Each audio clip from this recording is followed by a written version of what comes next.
economic productivity has grown. And this is the difference. Right now, the United States of America has what is called a progressive tax system.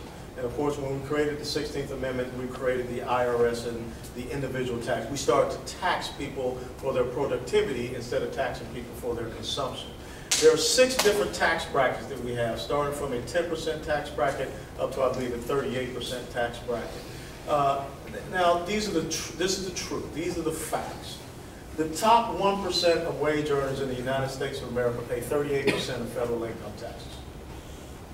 The top 5% of wage earners in the United States of America pay 58% of federal income taxes. The top 25% of wage earners in the United States of America pay 86% of federal income taxes. 47% of wage earners in the United States of America pay nothing. Now, this is in the budget that we passed in the House of Representatives, is that a 2-tiered flat tax, 25% and 10%. This, everyone has to be a shareholder in the United States of America. They just have to be. Now, it goes over to the Ways and Means Committee, and they will look at where that cut line can be as far as income.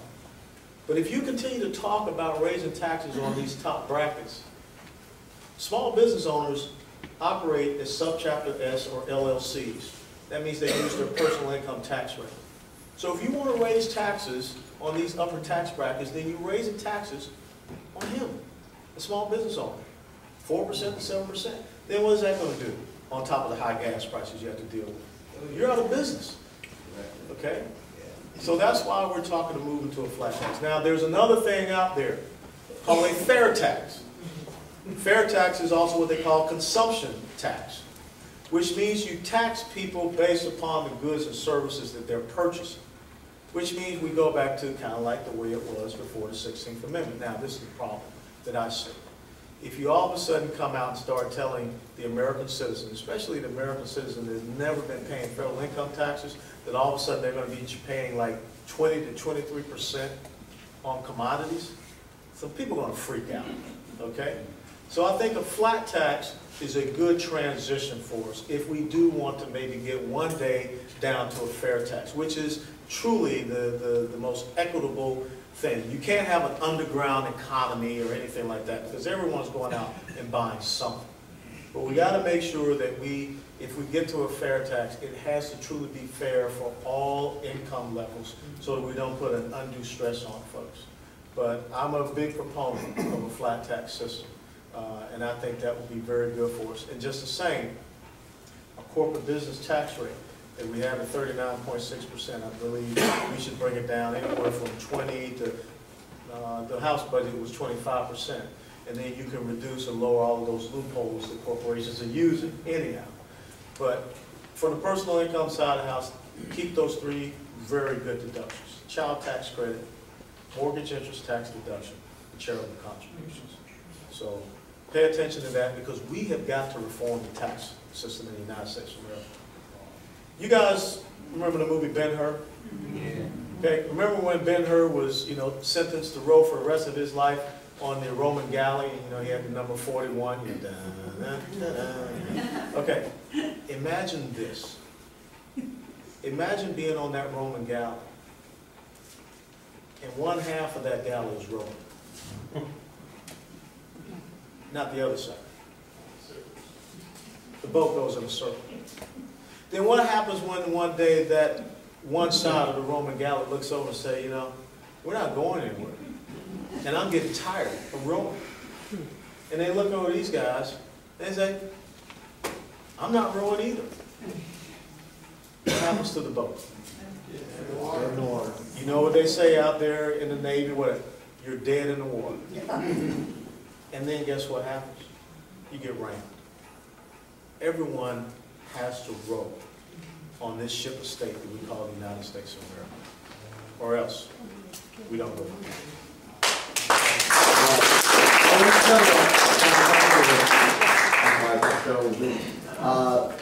I like this question. I'm going to read it. It doesn't sign my notes. Last night, ex-Governor Haley was on the late talk show. She was asked who the preference was for, her preference was for vice president if nominated. She said, Mr. West, would you be receptive to this nomination or to this request by Romney if he should get the nomination? Their phone's been ringing on.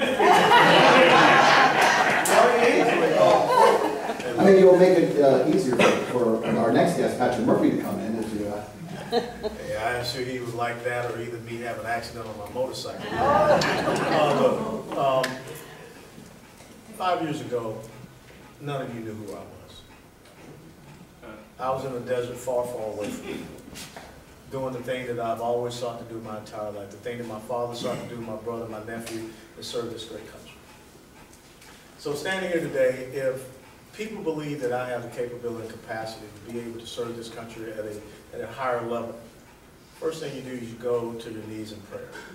Because you got to make sure that this is something that is approved by God, not just by man. Because if it's approved by God, then you'll be fine. And then I will stay on my knees and I will beg my wife to see if she thinks it's a good idea. Because this is also a really big thing for a family. Because, you know, let me tell you, you're looking at the guy that, for whatever reason, I'm the #1 target for the entire Democrat Party in the United States of America. And some of the things have been said about me, you know, directed toward my family. I mean, think about it. When people actually publish your Social Security number and your wife's employment identification number in a mail piece that goes out to tens of thousands of homes, that's horrible. And that's the level, and degraded level of politics in the United States of America, where people don't want to discuss their ideas in an arena. They rather try to attack your character. So I will always answer the call of my country, but I got to make sure that I'm not answering man's call. I got to be answering God's call. After you stood up to her,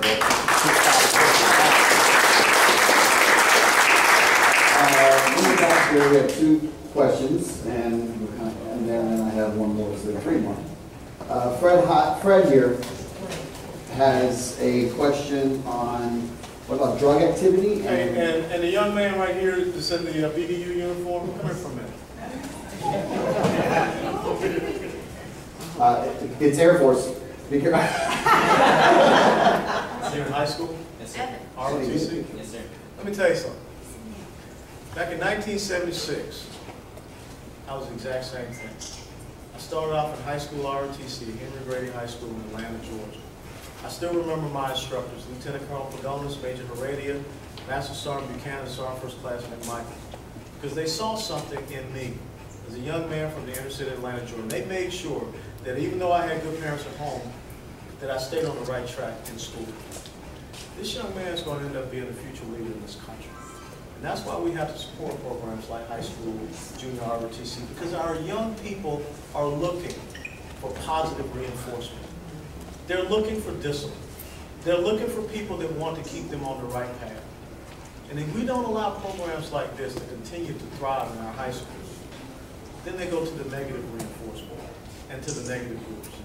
So from the bottom of my heart, I want to say thank you for wearing that uniform. And thank you for one day, because I believe that you're going to be standing here in front of another crowd of people. I'll be at an old folks' home eating.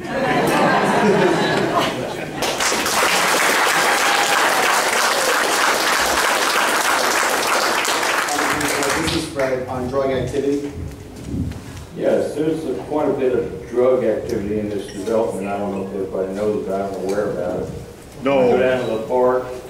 It's in the park down there, and I live 4 houses in the park. What did I just say? If you don't give our young people something positive to belong to, they're going to gravitate to the negative. And there are people out there that will take our young people down into the abyss. So when you see programs like that, high school, junior ROTC, we've got to also get our programs back strong in our churches. You know, because not every kid can, you know, make the high school basketball team, football team. But let me tell you something. Remember we used to have church league, sports programs? Those are the type of things we have to offer to get our young people off the streets. Ladies and gentlemen, tell kids there's nothing wrong with studying hard and making good grades.